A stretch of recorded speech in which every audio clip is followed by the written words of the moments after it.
He didn't ask for a name, didn't ask for rank, didn't ask for money. Just needed help, the young soldier said, stranded with a broken-down car and no one answering his call. So, the mechanic rolled up his sleeves, pushed the vehicle inside, and got to work. The soldier left the next day, quietly.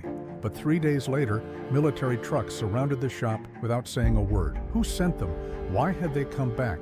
And how did one small favor spark something no one expected? Welcome to True Quiet Stories. Let's find out what really happened in this story. Frank Delaney had been fixing cars for longer than most people had been alive. He didn't run a flashy operation, no neon signs, no spotless floors, just a modest two-bay garage on the edge of a rural town where oil stains marked the concrete like memories that wouldn't scrub out. The place was called Delaney's Auto Repair, but the sign was fading and no one used the name anymore. They just called it Frank's. Frank was 72, still strong, still sharp. He could diagnose a timing issue by ear, and he knew the name of every customer who walked through the door, even the ones who only showed up when something broke. He worked alone, hadn't had an assistant in over a decade, didn't want one, didn't trust people to care as much as he did. Most days, he opened the garage at 6 a.m., closed at 4 and spent the evening in his recliner watching reruns of classic westerns with a dog named Tucker, and that was just fine by him. Till that Friday afternoon, the kid came in just before closing. Early 20s, clean-shaven, clearly exhausted. His sedan was smoking from the hood, barely rolling down the gravel lot before it stalled completely. Frank walked out with a rag over his shoulder. "You're leaking coolant," he said. Before the soldier even stepped out, the kid looked surprised. "That fast?" Frank shrugged. "It's not hard when it smells like burning metal and regret," the kid laughed. Frank didn't. They pushed the car into the bay. It wasn't a complicated fix. Cracked radiator hose, busted clamp, and a couple of overheated fuses that needed replacing. Would have taken most shops a day or two and a few $100. Frank had it diagnosed in 10 minutes. Parts swapped in 45. The soldier stood nearby the whole time, watching in silence. Finally, as Frank wiped his hands, the kid pulled out his wallet. "How much do I owe you?" Frank didn't even look at him. "You don't." The soldier blinked. "Sir?" Frank finally met his eyes. "You serve?" "Yes, sir." "That's enough." The soldier hesitated. "But I have the money." "I didn't do it for your money." He handed the kid the keys and walked away. The soldier stood frozen for a moment, not sure what to say. He finally mumbled, "Thank you." Frank didn't respond. He just waved him off, muttering, "Drive safe," as he bent over to clean a wrench. The soldier left. Frank thought that was the end of it. One good deed, one quiet act. He didn't post about it, didn't tell anyone, didn't even think about it the next morning. Just another repair. Just another stranger. Until Monday. Frank showed up to open the shop like always. Coffee in hand, dog at his heels. Except this time, there were 3 large military trucks idling outside his lot. Canvas tops, government plates, a half-dozen. Uniformed men and women standing beside them. Frank froze. He wasn't exactly on speaking terms with government agencies. He'd never been in the military himself, but his brother had served and come back changed. The kind of change no therapy ever fixed. Frank had always carried that guilt, quietly. Fixing cars was how he kept his hands busy, kept his mind quiet. So, seeing those uniforms stirred something. One of the soldiers stepped forward, older. "Lieutenant Colonel?" "Based on the insignia." "Mr. Delaney?" Frank nodded cautiously. "That's me." The colonel extended a hand. "We heard what you did." Frank didn't shake it. "I fix cars, that's all." The colonel smiled. "That's not all you did." He gestured toward the trucks. "With your permission, we'd like to work out of your shop for a few days, run some inspections, tune-ups, minor maintenance for local vets." Frank raised an eyebrow. "This isn't a military depot." "No, sir. It's better. It's trusted." Frank wasn't sure what to say. He looked around. The soldiers weren't touching anything, just waiting, respectful, disciplined, like they knew the place meant something. He turned back to the colonel. "And if I say no?" "We'll thank you for your time and leave." Frank stared at him for a long second, then finally said, "You break it, you fix it." Over the next few hours, the trucks pulled into place. Soldiers unloaded toolkits, diagnostic computers, fluids, supplies. They didn't take over the shop. They worked beside it, inside it, with it. Frank stayed at the helm, watching carefully. He didn't like his space being disturbed, but something about the way they moved, quick, clean, focused, reminded him of a rhythm he used to love. By noon, a line of vehicles had formed at the edge of the lot. Not military trucks, civilian. Cars, most of them beat-up pickups, aging sedans, old bikes, and behind the wheels, veterans, some wearing caps with unit names, some in faded jackets, some just standing quietly in the sun, holding envelopes. They weren't looking for handouts, they were looking for maintenance, and someone had told them they could trust Frank's. Frank hadn't invited them, hadn't made a call, but the word had spread, and through barracks, VFW halls, coffee shop whispers, the old man who fixed that soldier's car, he didn't just do the right thing, he did it without needing to be asked, and people remembered that. That day, Frank fixed 5 cars himself, watched another 6 get serviced by military mechanics. By sundown, his garage hadn't looked so alive. In 20 years, the radio was playing, the tools were moving, and people were laughing. But Frank, he stood in the back corner, quiet, hands in his pockets, watching. He didn't need to be the center of it. He just liked the sound of engines running well, of people taking care of each other without needing a receipt, of a space that meant something. Again, and as the sun set, one of the soldiers approached him. Young woman, clean uniform, grease on her sleeves. She handed him a card.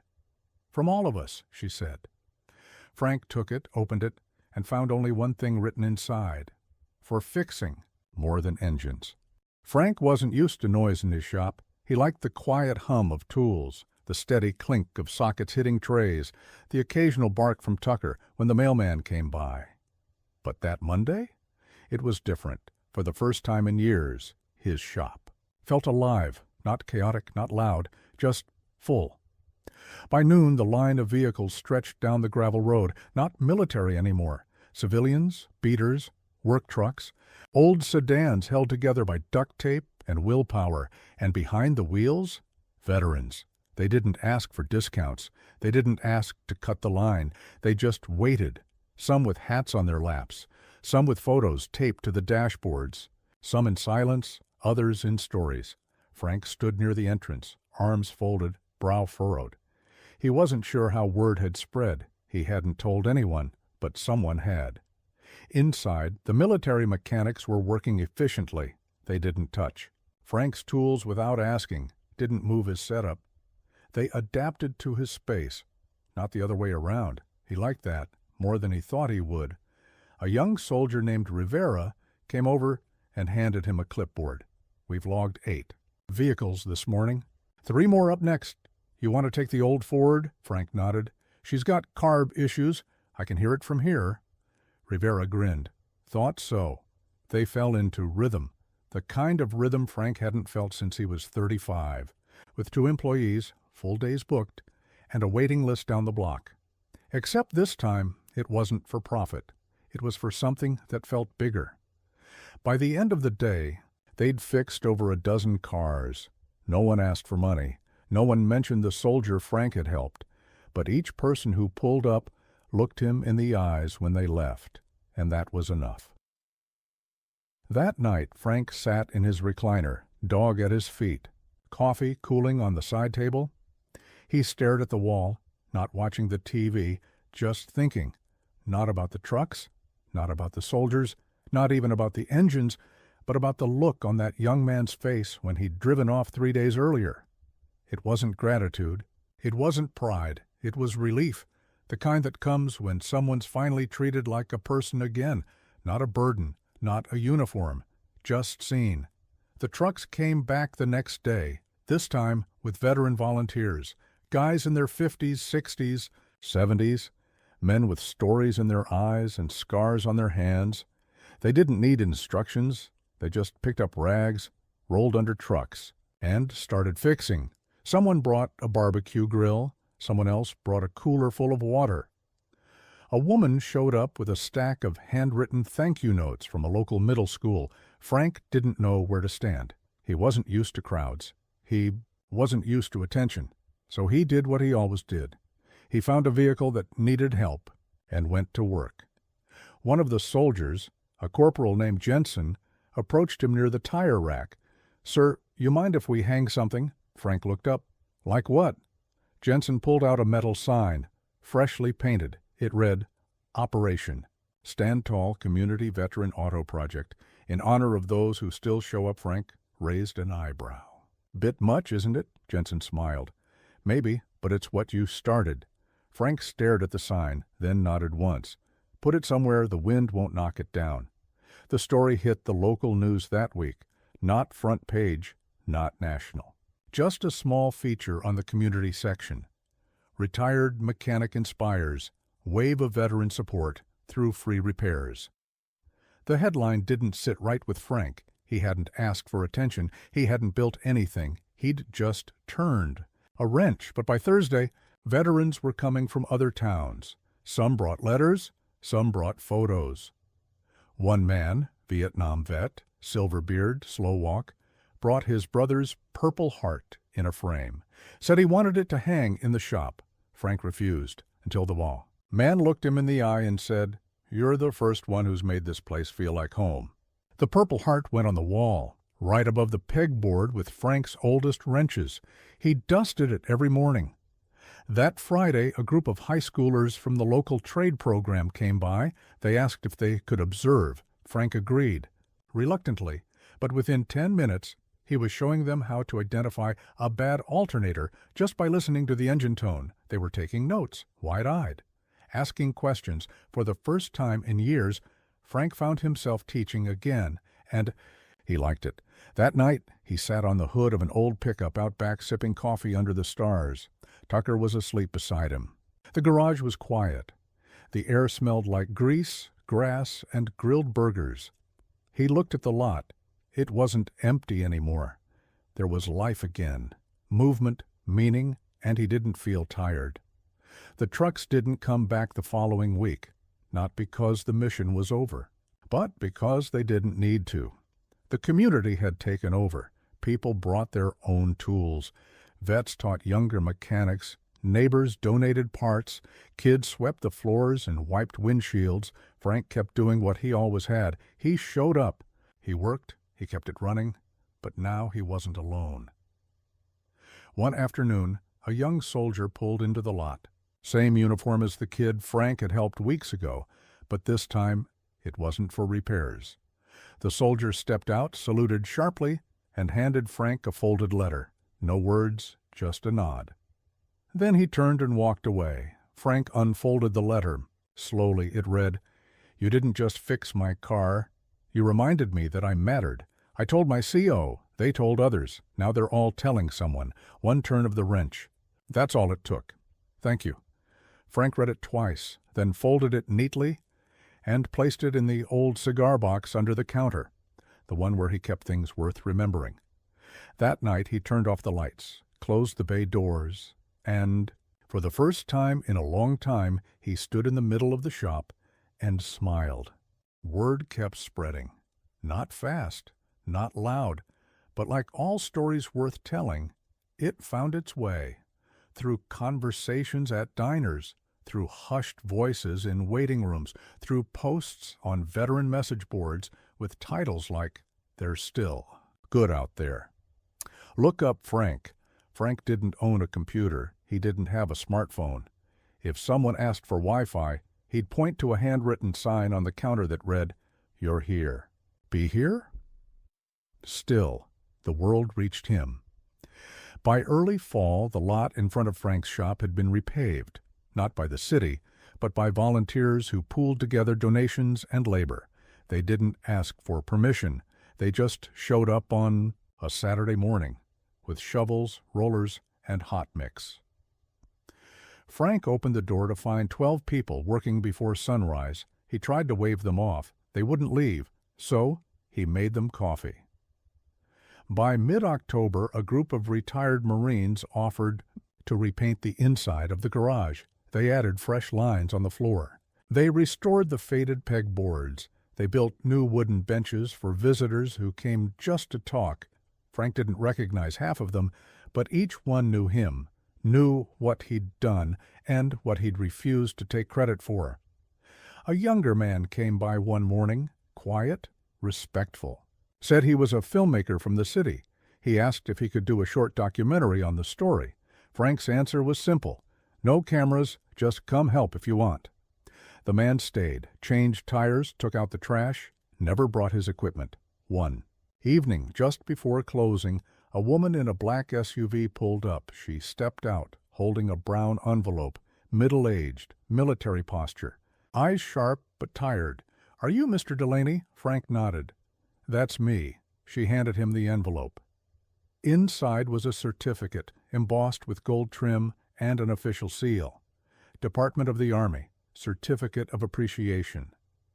In recognition of voluntary service, exceptional civic duty, and commitment to the well-being of active and retired personnel.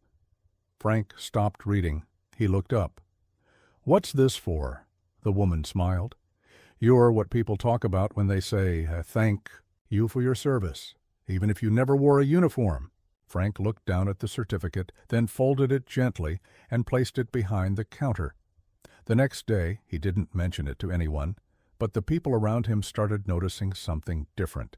Frank wasn't just showing up. He was opening up a little. He started teaching again, showed kids how to gap spark plugs by feel, explained carburetor flow like it was poetry, let a teenage girl test drive a pickup after she replaced its fuel line herself. "Don't forget," he told her as she adjusted the mirrors. "Every engine wants to run. Your job's to listen." She never forgot that. That fall, a local veteran named Harris, the same man who had brought the Purple Heart, offered to start a weekly Veterans Hour. Every Friday at 5 p.m., any vet could come to the shop, share a story, ask for help, or just sit on the bench out front and say nothing at all. Some brought letters they'd never sent. Others brought folded flags they didn't want boxed up anymore. Frank didn't host the hour, didn't announce it, didn't advertise. He just stayed late on Fridays and made sure the lights were on.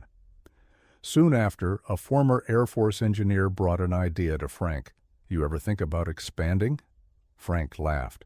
"I'm 72, the man shook his head. "I mean the idea, not the space." He explained a concept.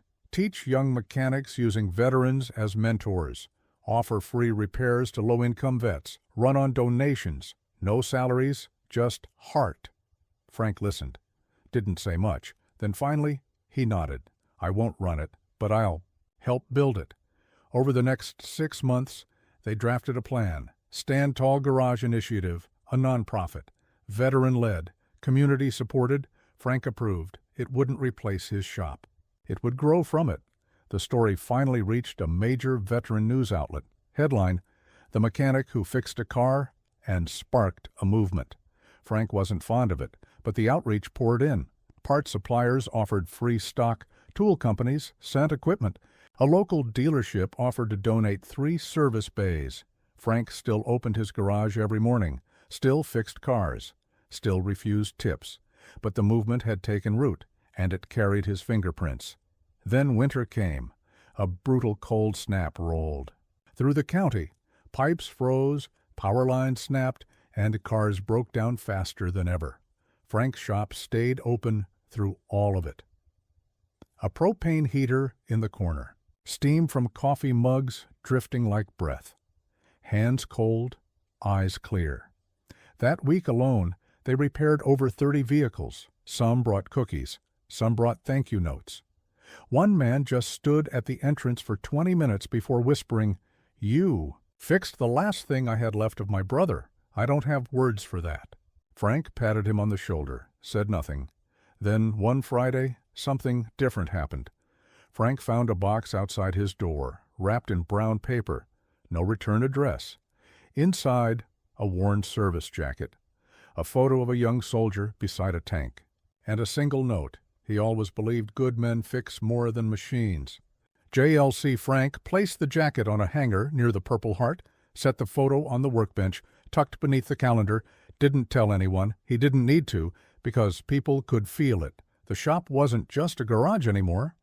It was a sanctuary, a place where the engines healed, and so did the people. Spring returned slower than usual. The ice melted grudgingly, leaving behind slick patches in the driveway of Frank's shop.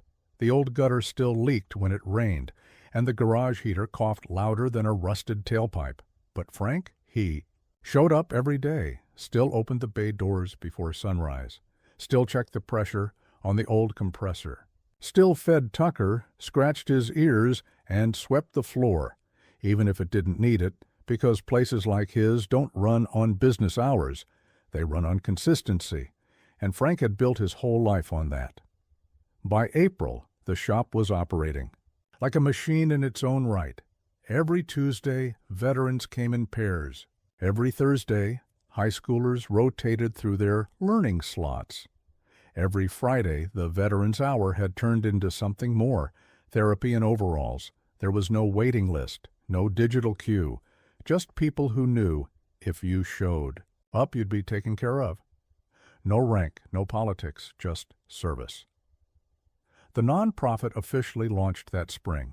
They held the opening ceremony in the gravel lot in front of Frank's shop. They didn't bring in a podium or a press kit, just a few. Folding chairs, a rented tent, and a large banner that read, "Fixing More Than Engines, Honoring Those Who Served by Serving Others." Frank didn't make a speech, but when someone asked him to say a few words, he stepped forward, cleared his throat, and said, "Everyone thinks these places die when the work slows down, but sometimes you just need to change what counts as work." That was all he said, but it was enough. Later that month, the mayor's office declared the third Friday of May Delaney Day, not as a holiday, but as a day of action, a day to offer something for free, a tune-up, a meal, a ride, a haircut, anything. Frank heard about it from a customer. He just nodded and said, "About time someone fixed a Friday." Then came the afternoon the letter arrived.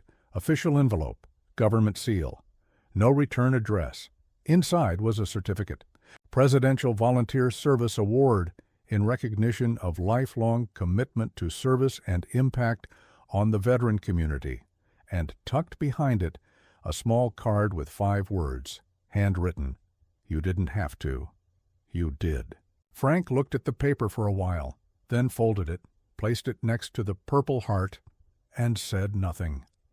People noticed Frank getting slower that summer. He still worked, still showed up, still wiped his tools clean every night. But his hands trembled more. He took more breaks, leaned heavier on his workbench, watched the bay door like he was waiting for something. He never said he was sick. He never said anything at all. Then, one Monday morning, the bay doors didn't open. The coffee didn't brew. The floor didn't creak with footsteps. People waited. By 9 go by count, a group of regulars opened the side door and stepped inside. Tucker was sitting by the counter, alert but still. And Frank? Frank was in his recliner at the back of the office, arms crossed, eyes closed, looking more at peace than anyone had seen in years. He had passed some time during the night. No hospital bed, no monitors, no wires, just the quiet hum of tools at rest. The community responded like you'd expect. They didn't hold a press conference. They didn't close the street. They showed up, in boots, in caps, in mechanic shirts with grease on the collar. Someone brought a framed photo. Someone else brought the soldier, now promoted, whose car Frank had fixed that first day.